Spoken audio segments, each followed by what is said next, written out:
Amables oyentes, les presento a ustedes el libro El Diluvio, escrito por Rubén Irizarry. Espero les sea de bendición. Comencemos. Muchas personas ven el evento del diluvio en la Tierra, conocido también como el diluvio universal, o el diluvio del Arca de Noé, como el evento más espectacular de la historia antes de Cristo. Podemos decir que es el evento que más se ha registrado en la historia de las diferentes culturas. Y este es uno de los eventos más significativos en la historia de la humanidad. La Biblia nos relata, en Génesis, que Dios le ordenó a un hombre llamado Noé construir un arca en la cual él y su familia se salvarían de un diluvio que cubriría toda la tierra. La Biblia relata que este hombre construyó el arca usando las medidas y el diseño que le fue dado por Dios. En la figura número 1, que es un registro antiguo de una civilización, podemos ver una ilustración de uno de los múltiples registros que identifican el evento del diluvio. Observe que tiene a las 8 personas que fueron salvas en el arca. Puede verse el arca sobre lo que lucen ser las aguas y a la tierra, que luce un poco desolada. También, en la figura número 2, puede ver la representación del diluvio hecho también por una civilización antigua. Puede verse el dibujo del monte Ararat con nieve en su pico, 2 aves volando, la planicie frente al monte y un barco que tiene 8 personas en su interior. También, en la figura número 3, puede verse un monumento antiguo dedicado al diluvio universal. Este se encuentra localizado en el área del monte Ararat y tiene labrado un barco, a 8 personas, una montaña, y aves entre otros. En la figura número 4, puede ver una foto tomada desde avión de la Fuerza Aérea de Turquía en el año 1959. En el 1959, la revista Life publicó un artículo titulado Misterioso objeto en forma de barco. Este artículo contenía una foto tomada ese mismo año por un piloto de la Fuerza Aérea de Turquía. El artículo causó gran interés entre el público, pero prontamente algunas personas desalentaron a los inquietados. Con sus comentarios, lograron hacerles pensar que esto era solo una formación en la superficie de la Tierra a consecuencia de algún fenómeno de la naturaleza. Años después, Ron Wyatt, en el año 1975, fue inquietado por el artículo y para el año 1977, comenzó una investigación arqueológica en el área donde fue tomada la foto. Él tenía como propósito investigar de qué se trataba esta estructura en el suelo. Al finalizar la investigación de su primer viaje a Turquía, determinó que había una alta probabilidad de que se tratara del Arca de Noé. En la figura número 5, se ve cómo estaba el arca cuando Ron efectuó su primer viaje al monte Ararat. En la figura número 6, se puede ver el arca en los comienzos de los trabajos de investigación arqueológica. Ron sabía que tenía que realizar pruebas científicas para probar hechos y llegar a conclusiones. Solo de esta forma, podría demostrar, sin que quedaran dudas, que se trataba del Arca de Noé. Comenzó pronto con un exhaustivo estudio que duró aproximadamente 10 años.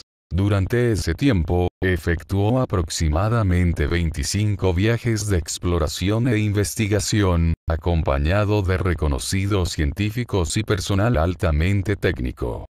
Para esto, utilizó los mejores equipos electrónicos de la época. En sus trabajos, pudo identificar que la medida del objeto era de 515 pies de largo.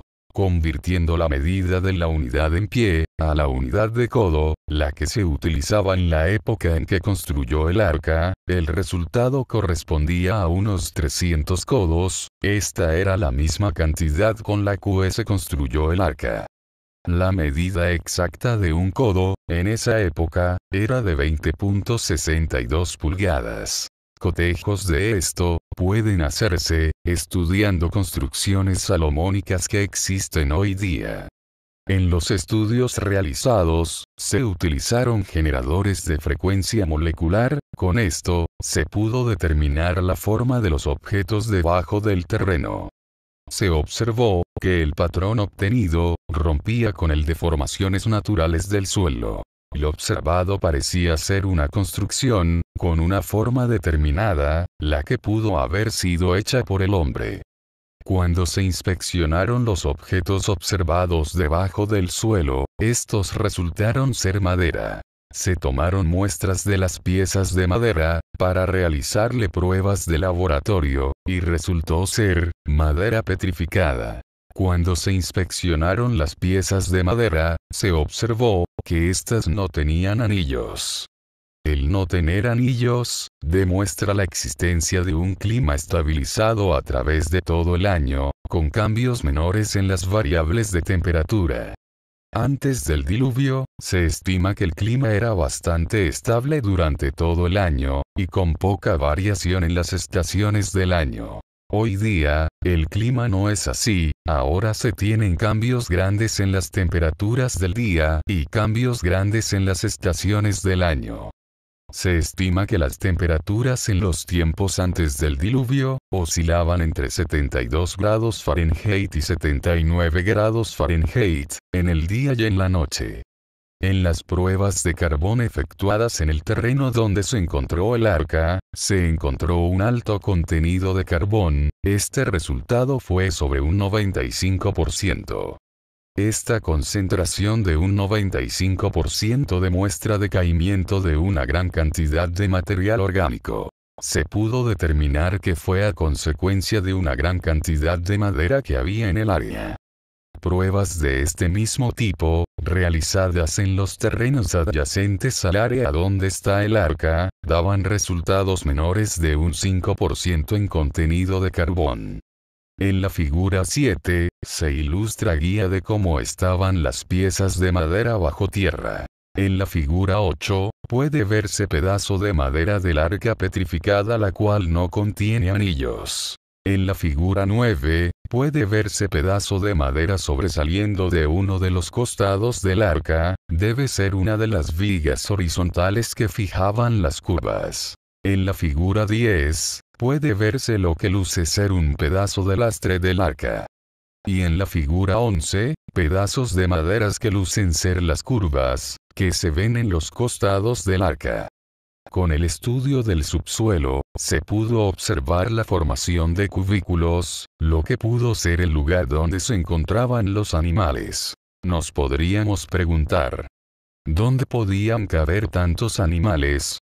Las variaciones dentro de un género animal es algo que ocurre genéticamente y por esto hay una gran variedad de animales. Esto es así porque dentro de una misma especie hay una gran variedad de genes. En estos genes, se tiene una variedad de características para un mismo detalle. Por ejemplo, en el caso del hombre, cada ser desde el principio de la creación, tiene en sus genes características para diferentes tonos y colores de ojos. Esto en su comienzo, arrojaba una variación en ocurrencia mayor de la que vemos hoy día. Con el tiempo esto fue ordenándose formando lo que conocemos hoy día, como las razas, con características ya más definidas en ciertos grupos. Todo esto ha ido ocurriendo dentro de lo que es la raza humana, sin variaciones y sin mutaciones que den lugar a nuevos géneros o tipos de vida estable. Con el tiempo, según los grupos de hombres que se mezclaban, se fueron estableciendo genes más dominantes en los grupos poblacionales que se formaban. Esto fue ocurriendo, debido a que cada ser descendiente, aunque tenía una gran variedad genética, siempre al momento de procrear, se tenía una probabilidad mayor de transmitir a su hijo las características físicas que él poseía. Este era y es el factor, que cada vez se hace más estable, dentro de los grupos sociales. Este efecto de ordenación genética de grupo, ha ido ordenando características genéticas en los seres vivos según su grupo, pero sin cambiar el principio básico de su género. Esto dio lugar a la variación de las características de las especies cuando éstas se reproducían, así pasa con todos los animales. Dios diseñó los seres vivos con la capacidad de reproducirse con variaciones para romper un patrón de monotonía de diseño, pero todo esto dentro de una misma especie. Aquí no hay evolución en las especies, aquí lo que hay es diversidad de variación genética en una misma especie. Esto aplica para todas las especies. A esto tenemos que añadir que algunos animales se van extinguiendo a través de los años a consecuencia de deficiencias que ha sufrido el medio ambiente, a consecuencia de los actos del hombre. Dentro del efecto de ordenación genética de grupo, se establecen, por ejemplo, cambios de pigmentación de la piel. Esto es producto de una adaptación de protección natural contra un efecto dañino existente en la naturaleza. Como medida de autoprotección de la especie original, ésta se adapta a una situación para proteger su especie natural original. Los genes tienden a desarrollar una modificación, pero sin cambiar su diseño básico corporal. En este caso, lo que el cuerpo hace, es incrementar la cantidad de químico que oscurece el color de la piel, para protegerla y evitar que sea dañada o cambiada en un proceso de decaimiento según las leyes de termodinámica. Esto es, un efecto de protección, contra los rayos ultravioletas. Es una adaptación al medio ambiente que le rodea, no es una mutación, porque siguen siendo fundamentalmente la especie original.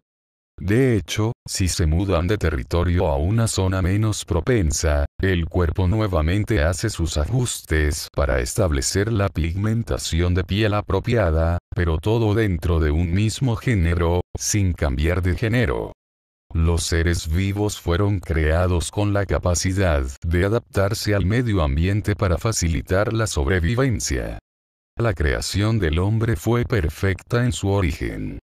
Lo que tenemos también es que el hombre ha ido dañando su medio ambiente, haciéndolo cada vez más difícil para la sobrevivencia, tanto para él como para los animales. Cuando el hombre fue creado, la intensidad de rayos ultravioletas no era como la tenemos hoy día. Existía un filtro natural de rayos ultravioletas, ocasionado por la capa de hielo sobre nuestra atmósfera. Los seres vivos fueron creados para que pudieran responder a variaciones climáticas y ambientales. Esto fue así para establecer una sobrevivencia según las variaciones del medio ambiente. Al principio el medio ambiente era bastante estable, no era como lo tenemos hoy día, con tantas variaciones ambientales y climáticas. Esto se cumple tanto en el reino animal como el reino vegetal. ¿Qué podemos decir de los dinosaurios? Algunos piensan, ¿cómo cabían en el arca? Es conocido que estos animales nacían sumamente pequeños, si lo comparamos con el tamaño que alcanzaban en su edad adulta. Estos se encontraban constantemente en crecimiento a través de todos los años de su vida. En la gran mayoría de estos, alcanzaban a tener un tamaño de más de 40 veces su tamaño original. También alcanzaban unos pesos sumamente inmensos.